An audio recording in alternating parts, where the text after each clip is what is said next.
अस्सलाम वालेकुम, मैं हूं रोशुद्दीन दियावी। नाज़रीन, सुप्रीम कोर्ट ऑफ पाकिस्तान में जजेस के हवाले से केस में आज काजी फायज ईसा ने बड़े अहम रिमार्क्स दिए हैं। चीफ जस्टिस ऑफ पाकिस्तान काजी फायज ईसा ने उस केस के दौरान कुछ बातों में मसला कश्मीर की तरफ चले गए, जहां पर काजी फायज ईसा ने अटॉर्नी जनरल से सवाल किया कि गिलगित बल्तिस्तान और कश्मीर का जो मसला है इसका हल क्यों नहीं हो रहा। तो काजी फायज ईसा साहब कहते हैं कि इस मसले का हल के लिए क्या हिकमत अमली हो सकती है।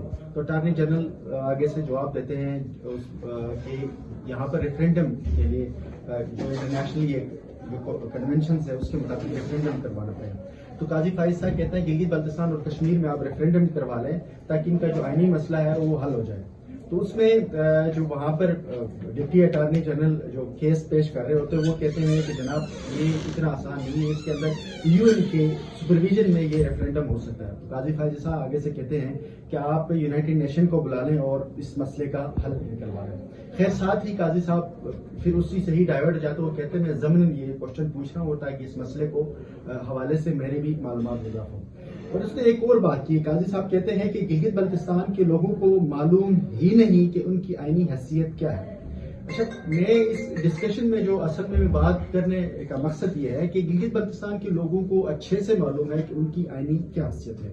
गिलगित बल्तिस्तान के छोटे से लेकर बड़े तक तमाम लोगों को ये पता है कि गिलगित बल्तिस्तान एक डिस्प्यूटेड टेरिटरी है। यहाँ के लोगों के जो बुनियादी आईनी हुकूक है वो सलब है। यहाँ के लोगों को बुनियादी हुकूक कभी मिले ही नहीं है।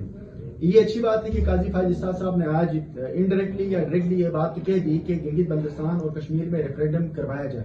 बगैर रेफरेंडम के गिलगित बल्तिस्तान और कश्मीर का मसला तो हल हो ही नहीं सकता। इस वक्त भी गिलगित बल्तिस्तान के अवाम यही बात मुतालिबा करते हैं कि हमारी आईनी हुकूक के हवाले से ये डिसाइड किया जाए कि हम कौन है। क्या हमें गिलगित बल्तिस्तान को आर्डर पे चलाने के लिए हम मजीद तैयार नहीं है। गिलगित बल्तिस्तान के अवाम गुज़श्ता कई महीनों से इस मसले के ऊपर शदीद एहतजाज करती रही है कि हम मजीद आर्डर के तहत नहीं चलेंगे, हमारे हवाले से फैसले किए जाए। चीफ जस्टिस ऑफ पाकिस्तान ने आज जो रिमार्क्स दी ये बड़े अहम है। आने वाले वक्त में इस मसले के ऊपर मजीद डिस्कशन होगी और इस मसले का हल निकालना पड़ेगा। बहरहाल ये एक अच्छी और खुशाइन बात है कि पाकिस्तान की सबसे बड़ी अदालिया इस बात के ऊपर भी बात कर रही है कि यूनाइटेड नेशन की सरपरस्ती गिलगित बल्तिस्तान में रेफरेंडम करवाया जाए। बहुत शुक्रिया।